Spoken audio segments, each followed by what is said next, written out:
एक जंगल में एक शेर रहता था। वह जंगल का राजा था और बड़ा बलशाली था। सारे जानवर भय के कारण उसका गुणगान किया करते थे।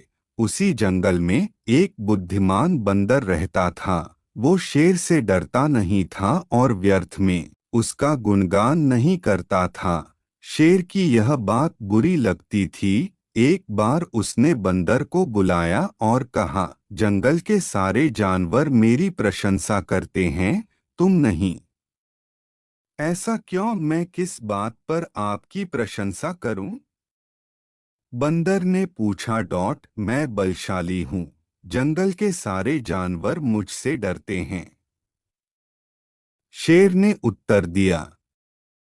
वनराज, मैं बल को नहीं बुद्धि को श्रेष्ठ मानता हूं।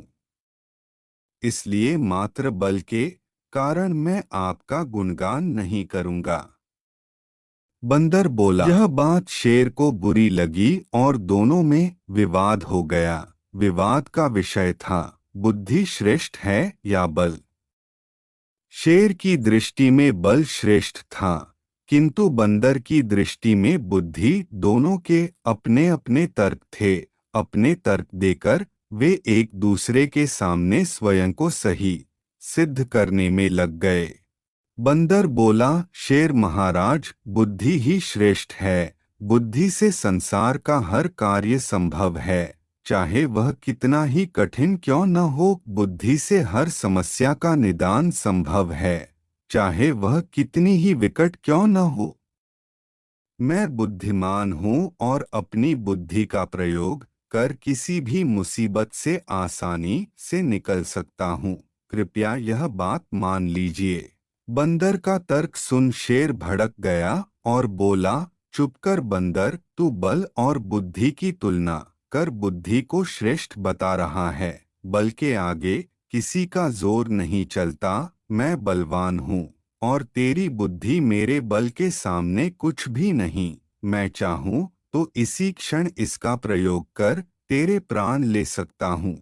बंदर कुछ क्षण शांत रहा और बोला, महाराज, मैं अभी तो जा रहा हूँ, किंतु मेरा यही मानना है कि बुद्धि बल से श्रेष्ठ है।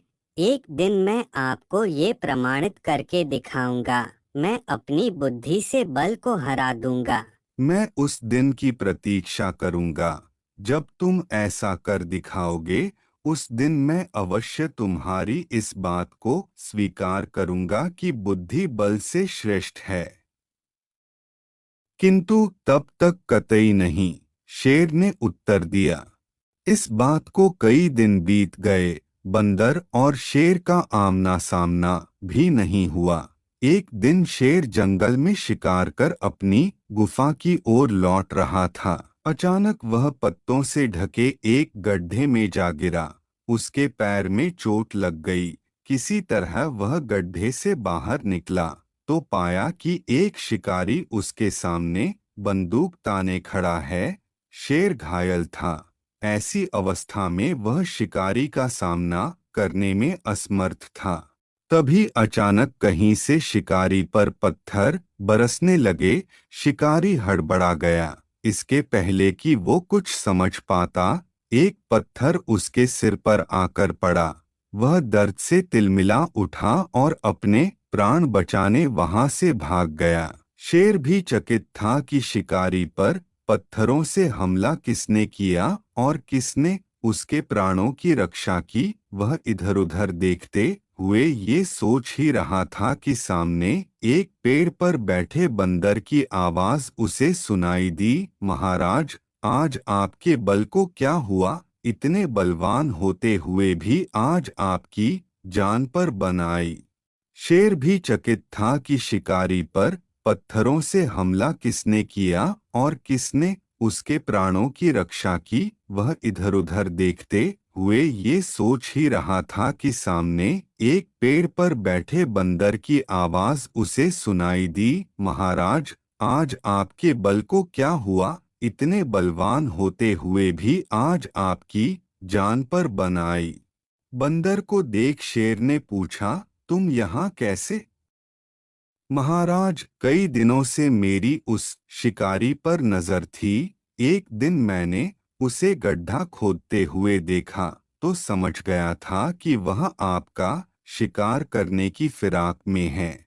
इसलिए मैंने थोड़ी बुद्धि लड़ाई और ढेर सारे पत्थर इस पेड़ पर एकत्रित कर लिए ताकि आवश्यकता पड़ने पर इनका प्रयोग शिकारी के विरुद्ध कर सकूं। बंदर ने शेर के प्राणों की रक्षा की थी। वह उसके प्रति कृतज्ञ था। उसने उसे धन्यवाद दिया। उसे अपने और बंदर में मध्य हुआ विवाद भी स्मरण हो आया।